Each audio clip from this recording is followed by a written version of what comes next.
Welcome to Twilight Fables, where cherished tales rot beneath the surface. Tonight, we begin a story of shadows, obsession, and the cost of eternal youth.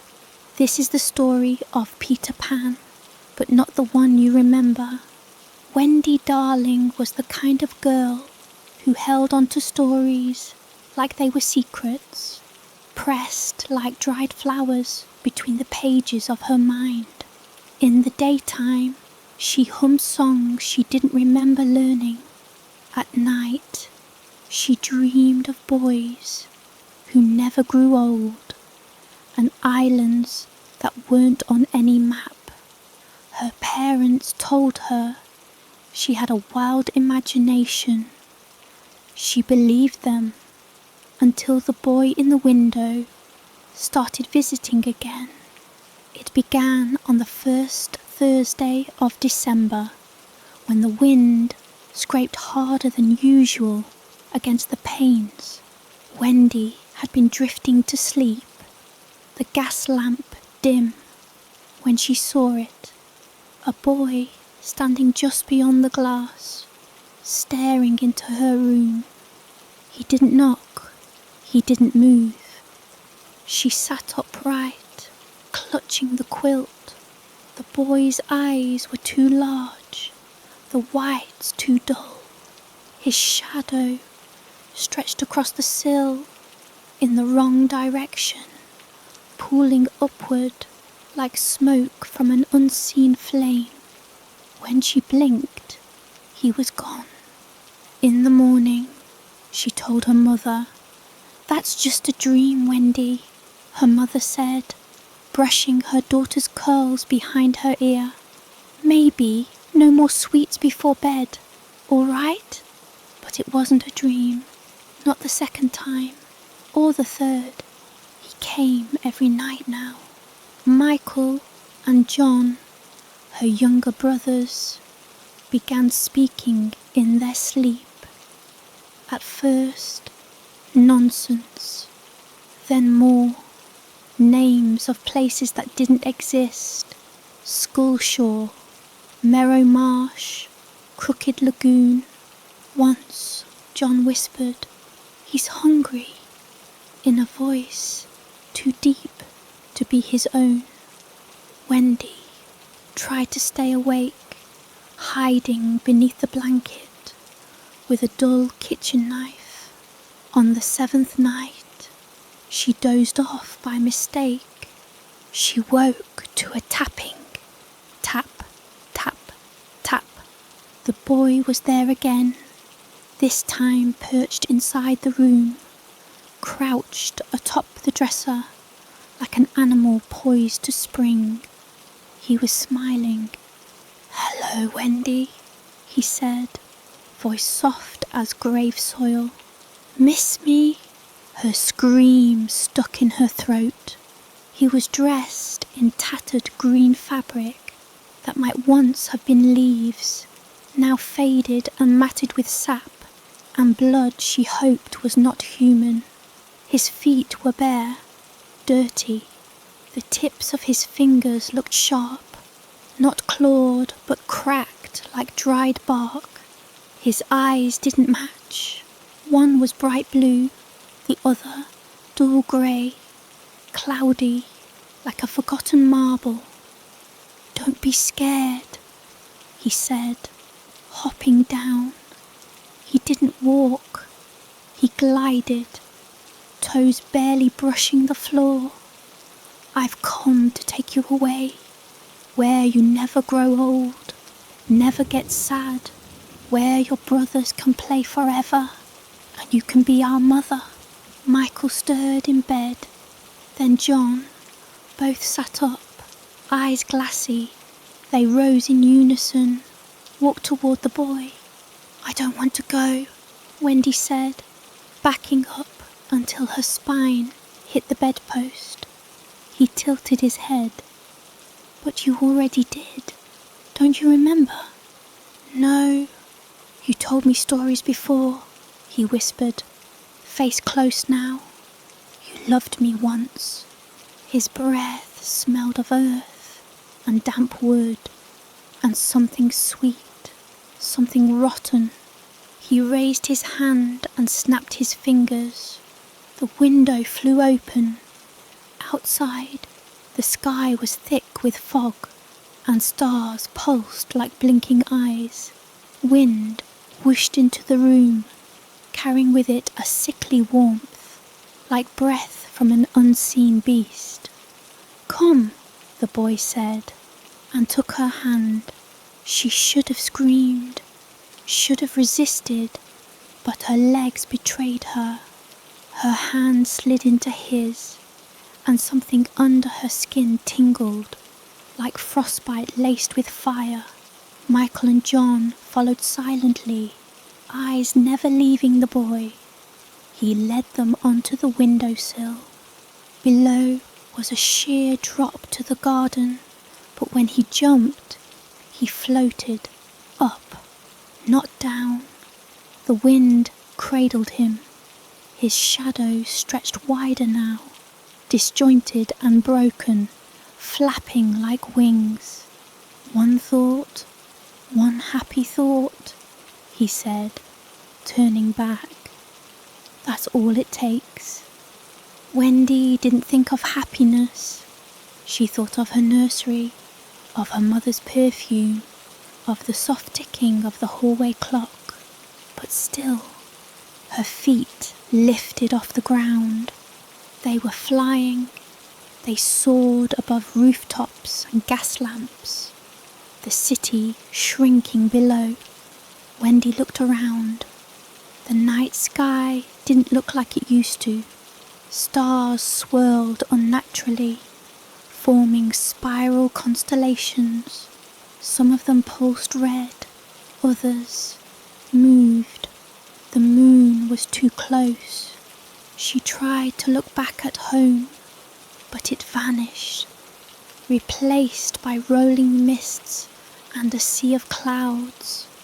And through the fog, a jagged island rose, Neverland. But this island didn't sing with promise. It moaned. There were shapes in the water, long-limbed things that swam just beneath the surface. Trees curved like claws.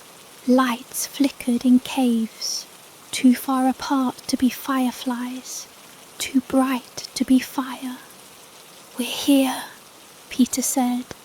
As they descended, the island opened its arms. The air was heavy with salt and decay. A chorus of whispers echoed through the trees. Wendy looked at Peter, who was still smiling.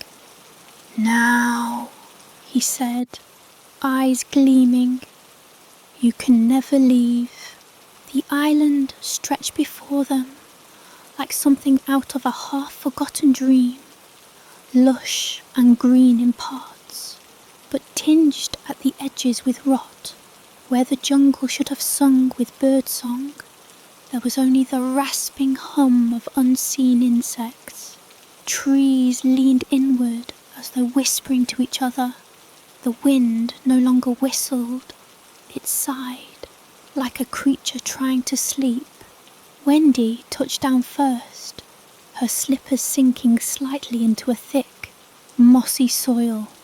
Michael and John landed behind her, both still silent, their faces expressionless in the pale light. And Peter, ever grinning, stood ahead like a conductor before an unseen orchestra. "Welcome back," he said. "I've never been here," Wendy whispered. Peter chuckled. "You've just forgotten. They all do eventually." A low horn sounded in the distance, one long, groaning note that trembled through the air like a warning. Wendy turned toward the sound, but saw nothing except the mist curling off the blackened trees. Peter didn't seem concerned. "That's just the forest waking up. It remembers you." Michael and John began walking toward the jungle without a word. Wendy ran to grab Michael's hand. His skin was cold. "Where are you going?" she asked. "To the house," John murmured, eyes still clouded. "What house?" Peter turned. "The one we built for you. It's very old now, but it's waiting." Wendy looked around. There was no sign of a house, only trees, gnarled and dense, and in the distance, a thin column of smoke rising from behind a twisted ridge. She hesitated. "Are there other children here?" Peter's grin widened. "Oh yes, you'll meet them soon. They've missed you." Something about the way he said that made her chest tighten. The journey into the jungle was silent, except for the sound of something large, slithering just beneath the brush. No birds, no voices, but the forest felt alive. Once, Wendy brushed against a vine that pulsed as if it had veins. The trees bled sap that shimmered like oil and smelled faintly of iron.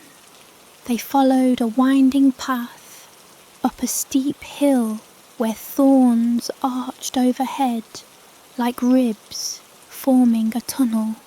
It wasn't until they passed beneath them that Wendy realized the thorns weren't growing. They had been woven, braided into shapes. Some were faces. They emerged into a clearing, choked with weeds where the house stood. It had once been quaint, built from wood and patched with leaves and stone, but now it sagged like a corpse left too long in the sun. The roof drooped on one side. Moss and lichen crawled up the walls. A child's drawing was scrawled in charcoal across the door, a crude family of stick figures, one of which had its head scratched out. Peter pushed open the door, revealing a dusty interior. The walls were covered in carvings, names etched by shaky hands. Some were old and flaked away with a touch. There were dozens of them. "They were all mothers before you," Peter said, lightly. Wendy felt a chill crawl up her neck. Inside the house were small beds made of sticks and hay. Ripped toys were scattered across the dirt floor. A fire pit in the centre glowed faintly, though no one had lit it. "Where are the other children?" she asked, eyes searching the shadows. "They're playing," Peter said. "They'll come when it's dark. They always come at dark." That evening, the sun dipped faster than it should have. The jungle turned grey, then black. The fire in the centre of the house burst to life without kindling. Peter didn't light it. It simply knew it was time. And then they arrived. One by one, the lost boys stepped out of the shadows, like ghosts summoned from a spell. They wore patchwork clothing, some stitched with animal fur, others made from what looked like old curtains. Their eyes were sunken, none of them smiled, but when they saw Wendy, they stopped, their heads tilted. One of them stepped forward. "Wendy!" His voice was small, dry. She nodded slowly. The boy exhaled. "You came back. I don't think I've been here before," she said gently. "I'm sorry, but you told us stories," another boy said. His eyes were milky with cataracts, though he couldn't have been older than 10. "You said you'd never leave us." Peter clapped his hands once. "Let's eat." No food appeared, no plates, no table. The children sat in a circle and stared into the fire as if it would feed them. Then Peter crouched beside it, cupped his hands, and drew out a handful of shimmering dust. "Remember what I taught you," he said. "Pretend." He tossed the dust into the air. Wendy suddenly smelled roasted meat and honey bread. The fire glowed brighter. The lost boys began miming the act of eating, hands scooping invisible bites into their mouths, chewing with joyless motions. Wendy's stomach churned. She didn't move. Peter stared at her. "You have to eat, Wendy, or you'll forget." "Forget what?" He leaned in close. "That you belong here." The lost boys laughed softly, but there was no joy in it. One of them giggled too long and too high-pitched, until another boy elbowed him in the ribs. Wendy stood. "I need some air." Peter tilted his head. "It's dangerous outside, at night." "I'll stay close." He didn't stop her. Wendy stepped out into the clearing. The jungle loomed. She heard movement, small feet padding through leaves. She turned just in time to see a child dart behind a tree. Then another. She wasn't alone. "Hello?" she called. No answer. She took a few steps forward. A girl stood between two trees, watching her. She couldn't have been older than 7, hair tangled with leaves, her face pale and streaked with something dark.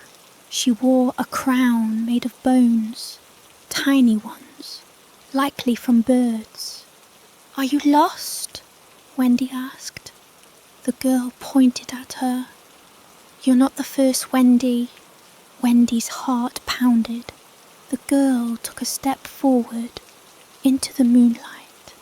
There were stitches on her mouth. Long black threads crisscrossed over her lips, loosely tied like someone gave up halfway. Her eyes glowed faintly with something unnatural. "She'll take you next time," the girl whispered. "When Peter gets bored." And then she vanished into the brush. Wendy stumbled back toward the house, where Peter was still seated by the fire, staring into the flames. The lost boys were gone. Michael and John were asleep, curled beside the hearth. Peter looked up and smiled. "Isn't this better than growing old?" Wendy didn't sleep that night. She sat near the fire, knees hooked to her chest, watching the shadows dance along the walls of the crooked little house. Michael and John lay still as stones, breathing slow and shallow. Outside, something scratched the wooden walls every so often, sometimes a tap, sometimes a long, dragging scrape. Peter didn't sleep either. He perched on a rafter above the fire, like a bird of prey, legs dangling, humming tunelessly. His eyes glowed faintly in the dark, catching flickers of firelight. Every so often, he would tilt his head, as if hearing something no one else could. When dawn came, and it did, suddenly, like a switch had been thrown, Peter dropped from the beam and landed silently. "Rise and shine," he said. "We've got games to play." The lost boys filtered in from the forest. Some looked the same as the night before, but others were different. One boy's eye had gone entirely black. Another had fingernails like claws. None of them mentioned it. None of them looked surprised. Wendy took Michael and John aside, while the others gathered sticks and stones, muttering about a hunt. "Do you remember anything?" she asked them. "Before we came here," Michael rubbed his eyes. "We were flying, then fog." John blinked slowly. "There was a voice. It kept telling me not to grow." "Do you remember, Mum? Home?" They didn't answer. Their eyes drifted back toward Peter, who was showing the others how to tie sharpened bones to sticks. Wendy's stomach turned. She wandered away under the pretense of gathering flowers, though there were none, only fungus, moss, and pale vines that smelled like vinegar. She pushed deeper into the jungle until the house was gone behind the twisted trees. The air was thick, wet with spores. Her skin itched. She found a hollow tree with symbols carved into the bark, triangles, eyes and names, always the names. One caught her eye, Wendy, then another, beneath it, Wendy, and again, lower, Wendy, each one carved by a different hand, some shaky, some deep and jagged. One was nearly scratched out. Her heart pounded. How many Wendys had there been? A noise behind her. She spun around. A boy stood half hidden in the brush. His face was painted with ash and streaked with red lines. His lips trembled when he spoke.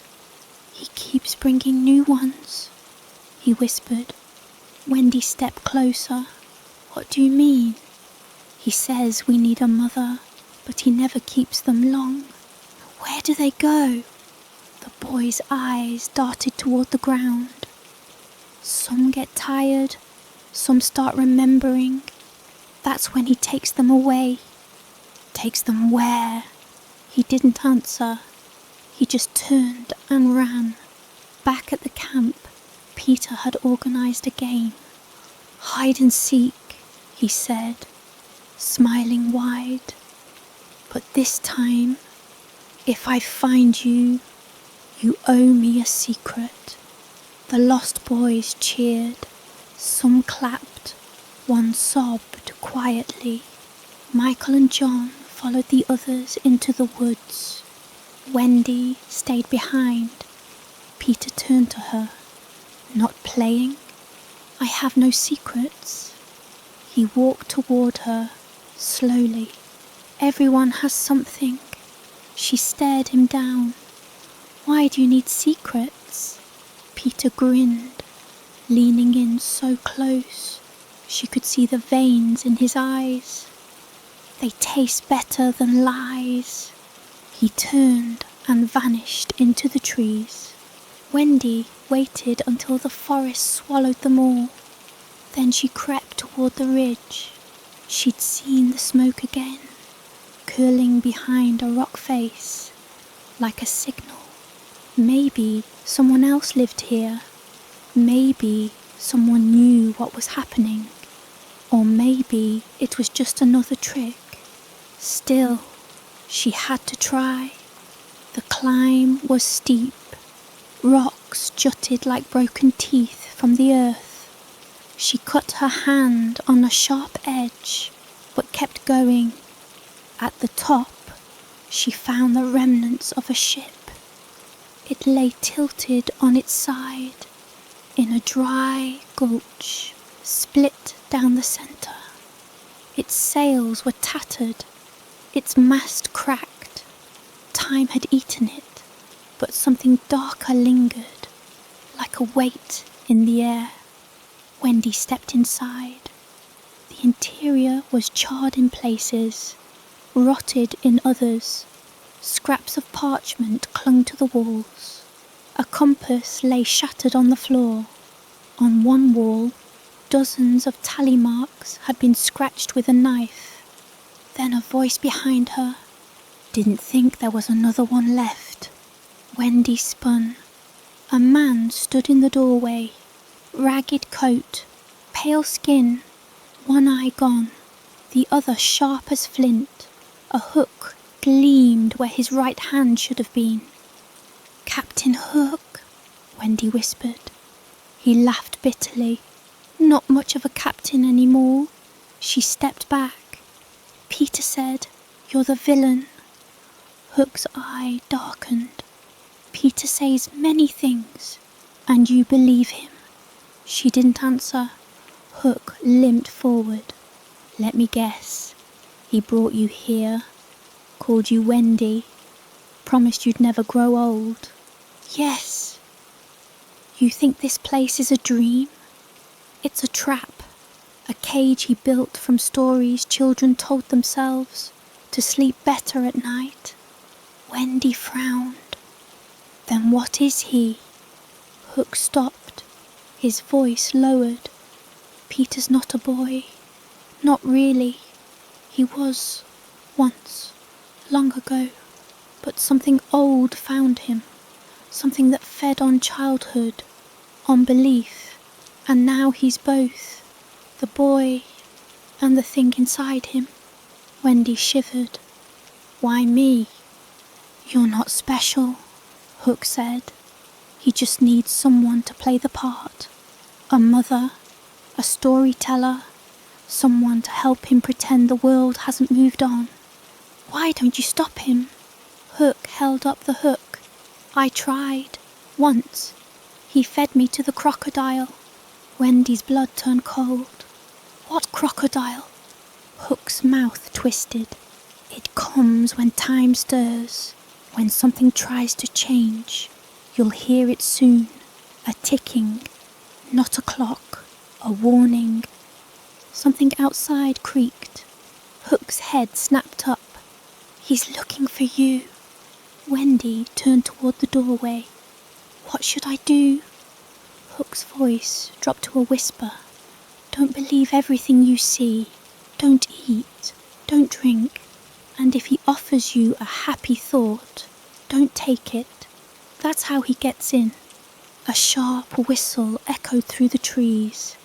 Hook shoved her toward the back. "Go! Run now! He's close!" She climbed down the rocks, heart hammering. The trees swayed violently, as though something massive had passed between them. Behind her, the ship began to burn. Wendy reached the house at dusk. The lost boys were waiting, silent, watching. Peter stood in the doorway. "You wandered off," he said, eyes glowing faintly. "I was exploring." He smiled. "That's what I love about you." She stepped past him. Michael and John were asleep again, their hands trembling, even in dreams. Peter's smile widened. "You found him, didn't you?" Wendy froze. "You smell like smoke." He leaned close, whispering. "Don't listen to him. He lies. He wants to steal you away from us."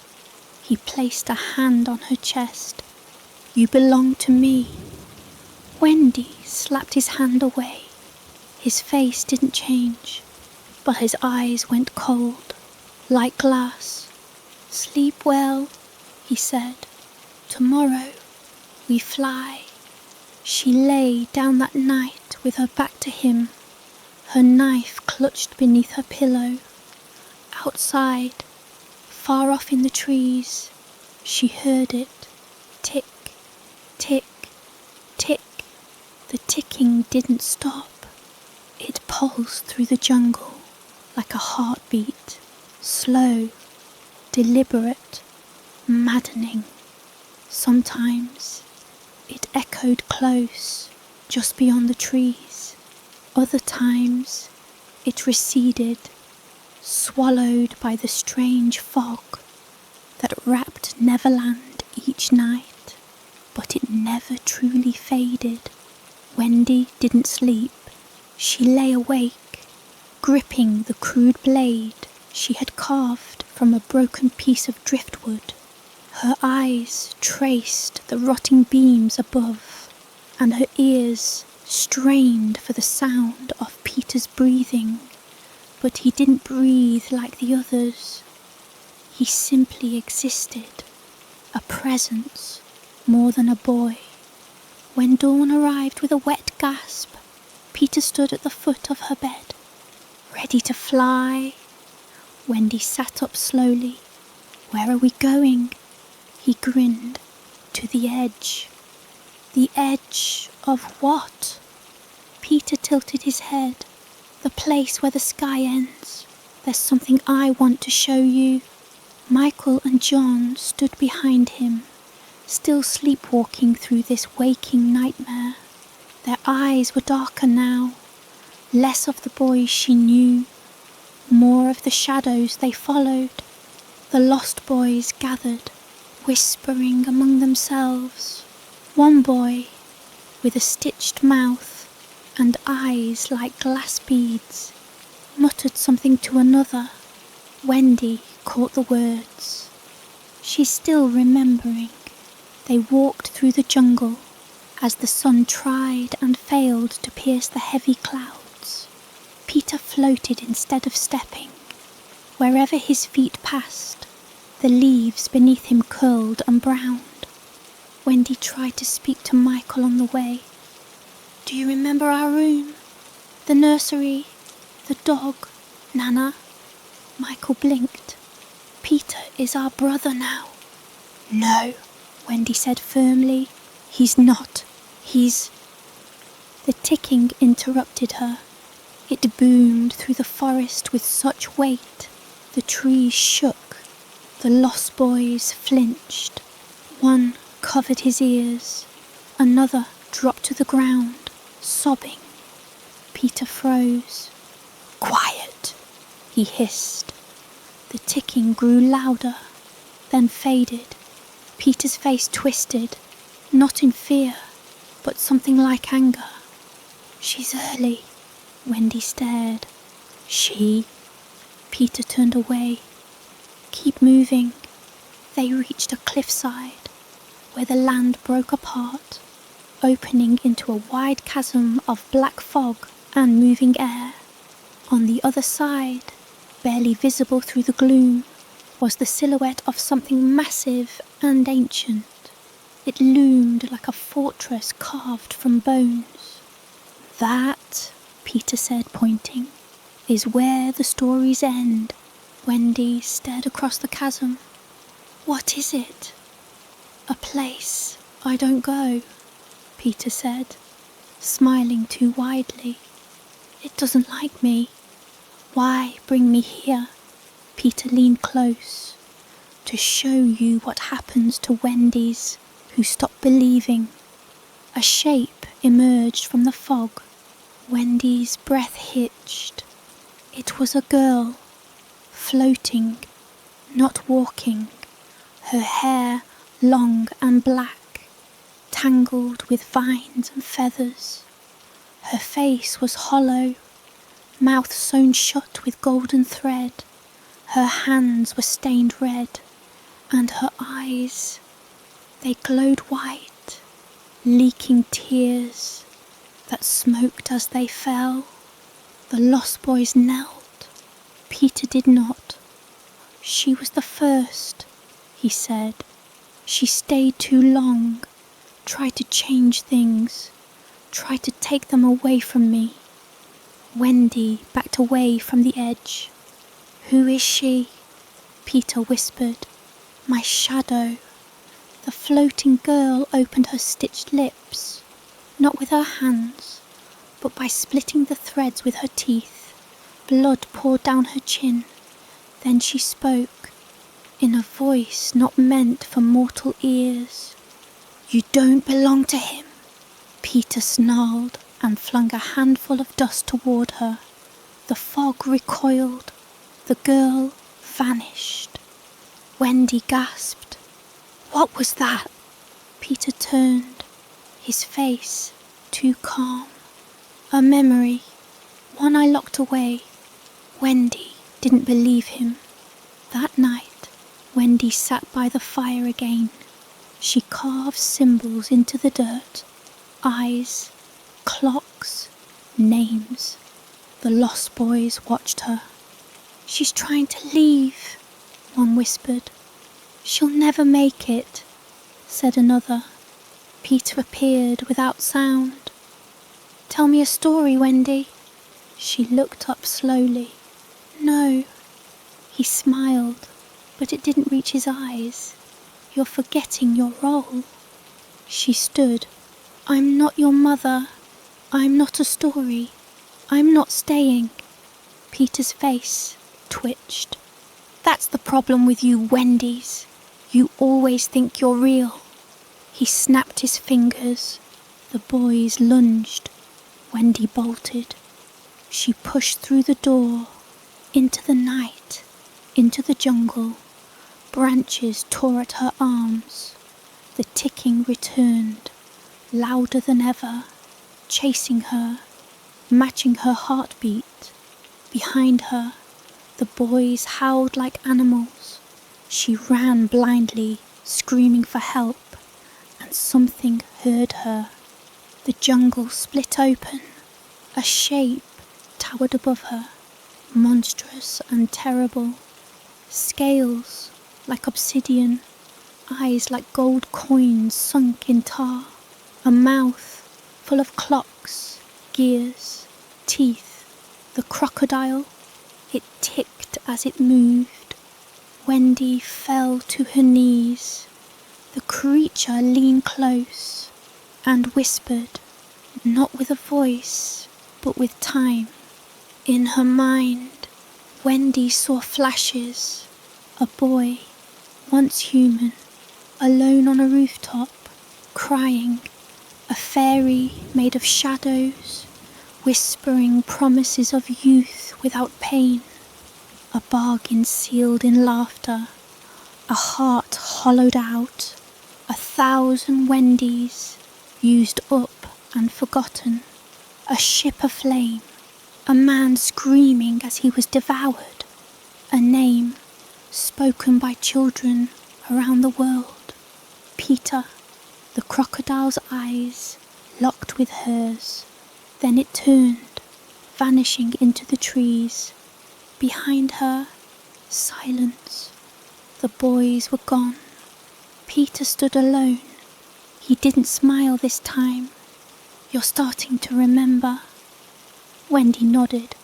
I won't forget. Peter stepped forward, but hesitated. The ground around her still shimmered with the crocodile's breath, a circle of time. She marked you, he said. Clever girl. Wendy's voice was calm. You can't touch me now, can you? He said nothing. You lied to all of them, she said. Peter's eyes flickered. I gave them what they wanted. No, Wendy said. You gave them what you wanted. She turned her back to him and walked into the jungle. But deep beneath the island, something else stirred.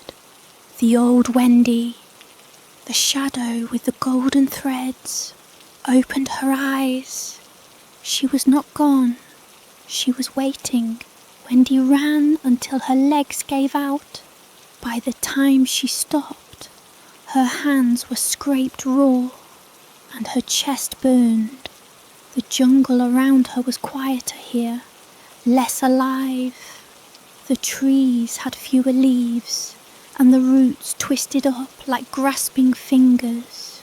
Even the air smelled hollow. She leaned against a stone slab, breathing hard. Symbols had been carved into it. A spiral, a cracked crown, a child with no eyes. This wasn't the Neverland Peter had shown her. It was older, forgotten. She looked up. The sky above wasn't right.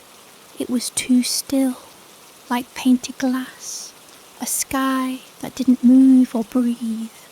The clouds had no weight, no wind stirred the canopy. Time had stopped here, and yet the ticking followed, far off, faint but present. Tick, tick, tick. Wendy wasn't alone. A figure stepped from the underbrush. She didn't scream. She couldn't. It was one of the lost boys, or rather, what had once been one. His skin was pale and stretched. His eyes were sewn shut with fishing wire. His clothes hung in tatters. His mouth opened and black water spilled out. He fell to his knees. Wendy approached slowly. "Who are you?" she whispered. The boy's lips moved. No name. A sudden gust, impossible in this still place, brushed Wendy's cheek. The boy flinched and began to dissolve, not into dust, but ash, flaking apart like burnt paper. She reached out. He clutched her wrist and forced a whisper into her mind. The stories rot. Then he was gone. Wendy found an overgrown staircase behind a curtain of ivy. She followed it downward, deeper than seemed possible. The temperature dropped with every step. Her breath fogged. At the bottom was a cavern of mirrors, but none of them reflected her. Each pane showed a different scene. One showed her as a child, asleep in her bed. Another showed Michael and John, grown up, graves bearing their names. One mirror showed Peter, alone in the sky, tearing at his own shadow, screaming. But the last one, it showed her, still in Neverland, still young, but hollow-eyed, sitting in the crooked house, surrounded by dolls dressed like the lost boys, smiling endlessly, repeating the same story over and over. A doll herself. Wendy turned away. A voice echoed through the cave. "You see now?" She spun. The old Wendy, the shadow girl, stood behind her, no longer floating. Her feet touched the ground, but her form shimmered like smoke over a dying fire. "You're the first in a long time to reach the edge," the shadow said. "Most never get this far. Most forget." "What is this place?" Wendy asked. "Where the story unravels." The shadow walked slowly between the mirrors, pausing at each one. He traps them in loops, endless play. They forget their names, their homes. They become characters, props. "Why?" Wendy asked. "What does he gain?" The shadow looked at her, eyes burning white. "He can't stand being alone." Wendy clenched her fists. "Then let him be alone. Let me go home." The shadow shook her head. "There's no way back, not yet." Wendy stepped forward. "Then help me make one." Silence. Then a smile. "You might be the one," the shadow said. From her chest, she pulled a shard of glass. "Take it." Wendy did. The glass was cold. It pulsed faintly. This was part of the mirror he broke, the one that showed the truth. "What do I do with it?" "When the time comes, remember," When Wendy emerged from the cavern, it was night again. The stars overhead were wrong, twisted into strange constellations. One looked like a tooth, another like a broken clock. Peter was waiting, sitting cross-legged on a fallen log, watching her with his usual too-wide smile. "You've been wandering," he said. Wendy hid the shard behind her back. "Just exploring." Peter stood. "Did you find her?" Wendy said nothing. He sighed. "They always find her eventually. The first Wendy. She never lets go." "You should have let her go," Wendy said. Peter's eyes flickered. "She was mine. So were the others." Peter's voice hardened. "They loved me. I gave them dreams." "No," Wendy snapped. "You stole time. You broke it and buried it here." Peter's skin cracked faintly, just for a second, like porcelain under pressure. "I gave you Neverland," he said. "I never asked for it." He laughed. "Then why are you still here?" He lunged, faster than light, faster than breath. Wendy thrust the shard forward. It cut something that wasn't skin, something deeper. Peter shrieked, not in pain, but rage. His form began to flicker, not vanish, flicker, like bad signal on a dying television. In his place, other images stuttered. A boy in a hospital bed, dying alone. A child crying beside a locked nursery door.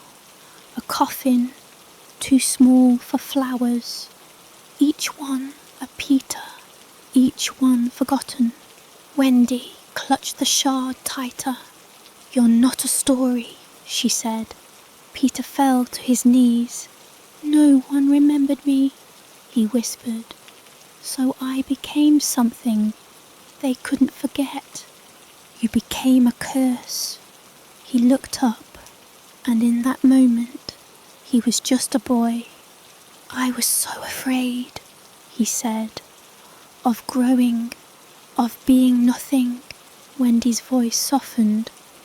"You're not nothing, but this place. It's a wound, and it's still bleeding."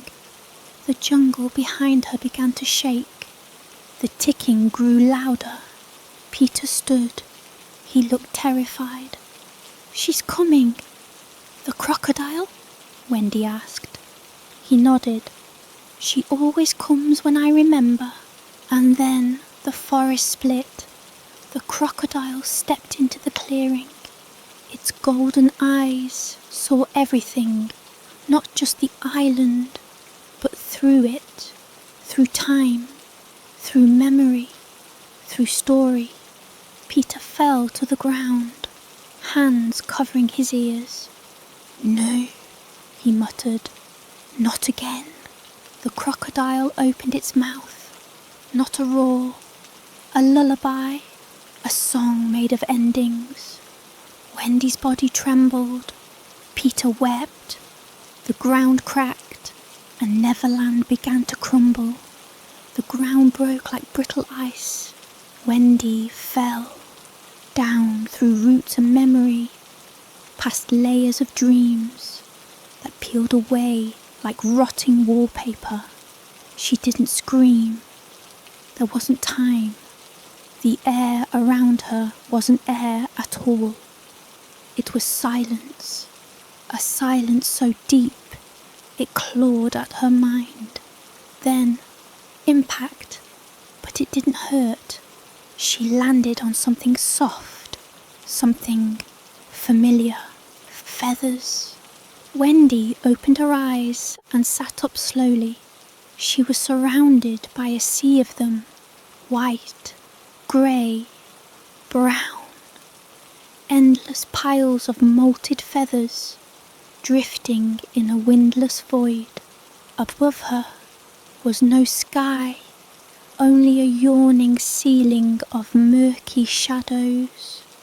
She stood, and the feathers shifted beneath her like waves. She wasn't alone. All around her, suspended in the air, were objects. A cracked music box, spinning without music, a single ballet slipper, a child's drawing of a pirate ship, a rusted sword made from a stick, a broken thimble, things that had once meant something, things once believed in. The place reeked of forgotten magic. "This is where Neverland sends its dead," came a voice. Wendy turned. The shadow Wendy stood nearby, ankle deep in the drifting feathers. Her dress had changed. It now shimmered with patterns made from script. Nursery rhymes, bedtime stories, the names of children. "This is the sink," the shadow said. "The final layer, the bones of the story." Wendy looked around. "Where's Peter?" The shadow paused. "Above, for now." The ticking had stopped. Everything here was still, too still. "Is he gone?" "No," said the shadow, "but something has broken. The cycle is unravelling." The feathers began to rise, slowly swirling upward, disturbed by something deep beneath. Wendy clutched the mirror shard tightly. "Then we have to finish it." They walked together through the soft terrain. As they moved, Wendy saw shapes within the feathers, bodies, children, curled up in fetal positions, their faces turned away. Some clutched stuffed animals or sticks. One had painted stars on his eyelids. Another wore a crown made from crayons and thorns. None of them moved. "Lost boys," the shadow whispered. Wendy knelt beside one. His lips were parted, as if speaking in his sleep. When she touched his hand, it disintegrated into dust. "They're only echoes now," the shadow said. "They never escape the story." Wendy stood. Her throat was dry. "I won't be one of them." "No," said the shadow. "You might be the last." Ahead, something rose from the feathers. A massive tree, ancient and dead. Its bark was carved with countless names, most scratched out or worn smooth. At its base was a doorway, wooden, cracked, covered in ticking clocks. "He's in there," the shadow said. Wendy approached. The door opened before she touched it, and inside was everything. She stepped through. The room was a contradiction. It was both the nursery and the jungle, the ship and the sky. It shifted constantly, walls flickering like memories. One moment, she was standing on a cloud. The next, a rug covered in toy soldiers. Then, on the deck of a burning ship, Peter sat in the centre of it all. Not a boy, not quite. He looked broken. His eyes were empty sockets, filled with starlight. His smile twitched erratically. His body was thin, almost skeletal. Bits of shadow peeled from him like skin. "You came back," he whispered. Wendy held the mirror shard like a blade. "This isn't your story anymore." Peter looked around. "It's all I have." "You stole it," she said, "from every child who ever wished to grow." Peter's smile grew wider. They didn't want to grow. I saved them. I kept them from grief, from age, from pain. No, Wendy snapped. You caged them in fantasy. You made your fear their prison. Peter's body convulsed. Do you know what happens when a child is forgotten? He asked, voice shrill. They vanish, so I took their forgetting and made it a kingdom. I made it forever. The walls cracked. Flashes of other Wendys, screaming, laughing, empty-eyed. They gave you their dreams, Wendy said, stepping forward, and you turned them into nightmares. Peter lunged. Wendy raised the shard. It pierced something unseen. Peter froze. A wave of truth rippled through the room. Images bled from him like smoke. A dying boy in a hospital bed. Parents sobbing. A window shut forever. And a whisper, too soft to hear, saying, I won't go. Then, silence. Peter dropped to his knees. I didn't want to die, he said. I didn't want to be forgotten. Wendy's voice was gentle. You don't have to be a story to be remembered. Peter looked up. I'm so tired. The shard glowed, and she pressed it to his chest. A pulse. Then he vanished. The room unravelled. Wendy stood in the centre as everything crumbled. Memories collapsing like dominoes. Ticking clocks falling silent. One by one, the shadows faded. The echoes dimmed. Neverland began to breathe its last. And then, light. She woke in her bed. The real bed, in the real nursery. The air smelled like morning. Michael and John were sleeping nearby. Nana barked softly outside the door. Wendy sat up, heart racing. Had it been a dream? No. In her hand was the mirror shard, but it was whole now. A looking glass. She stared into it and saw the shadow Wendy, smiling. Tell the story right, the shadow whispered, or don't tell it at all. Wendy nodded and closed the mirror. The mirror sat quietly on Wendy's nightstand. It hadn't moved since that morning. Its surface was dull now. No reflection, no glow, just glass. Wendy hadn't spoken a word of what happened. Not to Michael, not to John, not even when her parents returned and marvelled at how clean and quiet the nursery had become. The clock ticked as it always had. The stars outside shone with perfect indifference. But inside Wendy's chest, something whispered, unfinished. She knew Peter was gone. She'd seen the end, felt it break over her like cold water.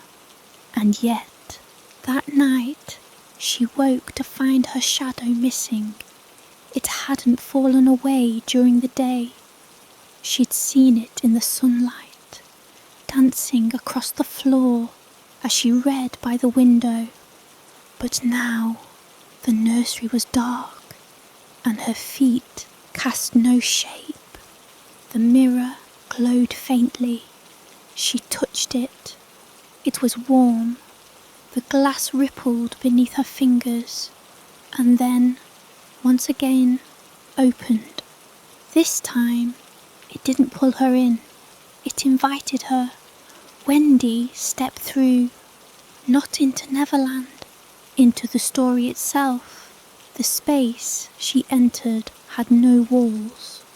It was an in-between place, layers of paper, torn edges, flickering illustrations. Sentences floated by like jellyfish in water. Paragraphs formed and collapsed.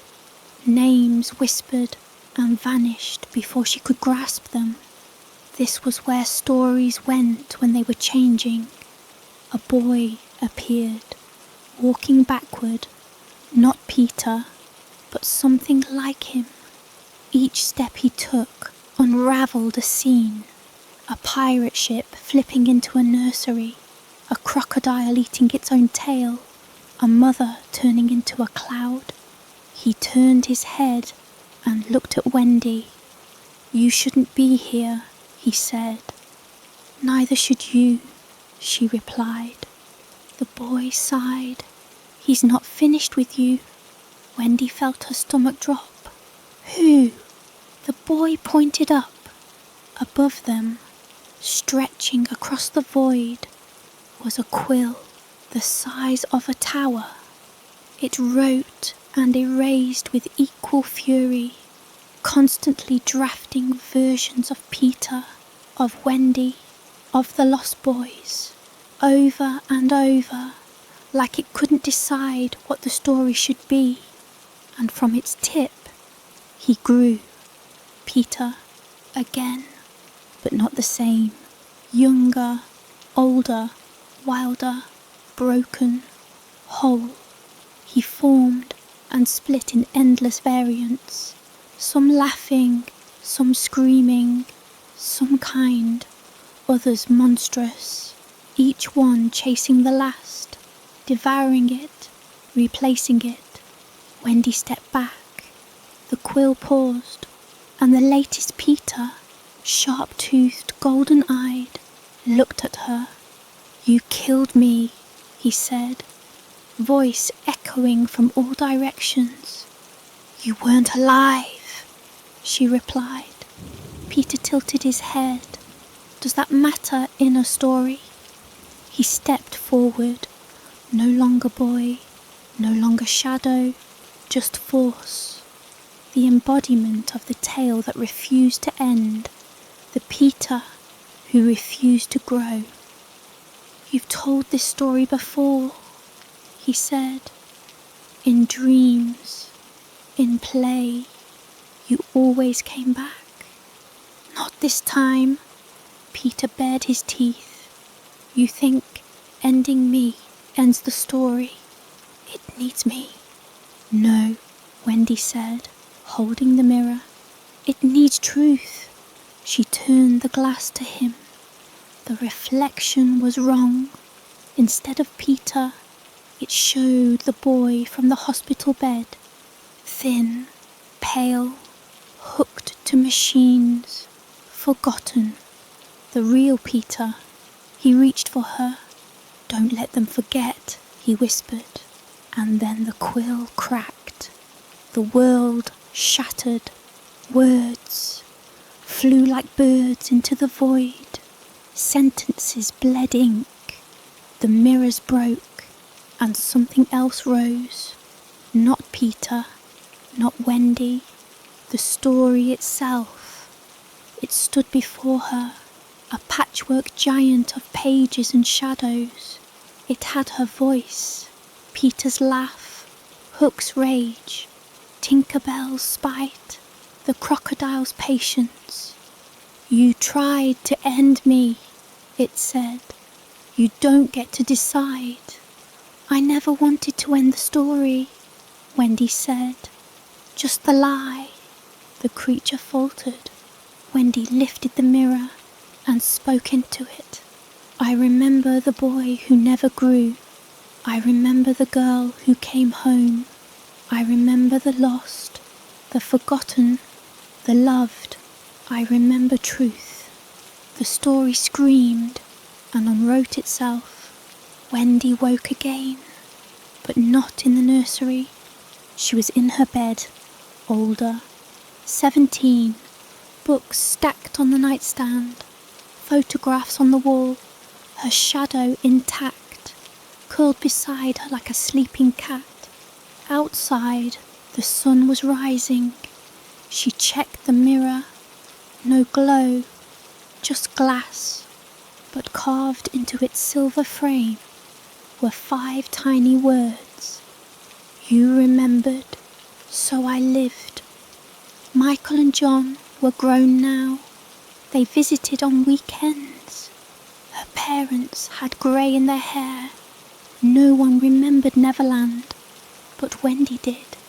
She began to write, not to escape, but to record, to make the truth something that could live, not in magic, but in memory. And as she wrote the final words of the tale, the last feather drifted through her window. She placed it on the page, closed the book, and smiled. Years passed. The book Wendy wrote sat on her shelf, bound in soft green cloth, its title pressed in silver, Neverland, a true story. She never tried to publish it, not for fame, not for anyone else. It wasn't for reading, it was for remembering.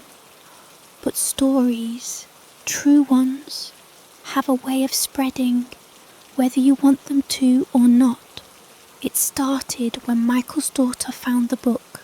She was 5, too young to understand what she was reading, but old enough to feel what it meant. She opened it one night under her covers with a flashlight.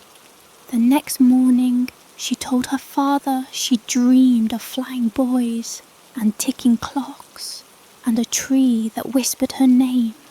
Michael said nothing, but he called Wendy that evening and asked her one question. Do you still have the mirror? Wendy did. It hadn't changed in all those years. Still dull, still cold. But when she touched it now, it rippled. Wendy knew what it meant. She had ended Peter's version of the tale, but she hadn't ended the tale itself. Neverland wasn't a place. It was a memory, alive and ever-changing. And it had found its next door. She went to the attic and opened a long-forgotten trunk.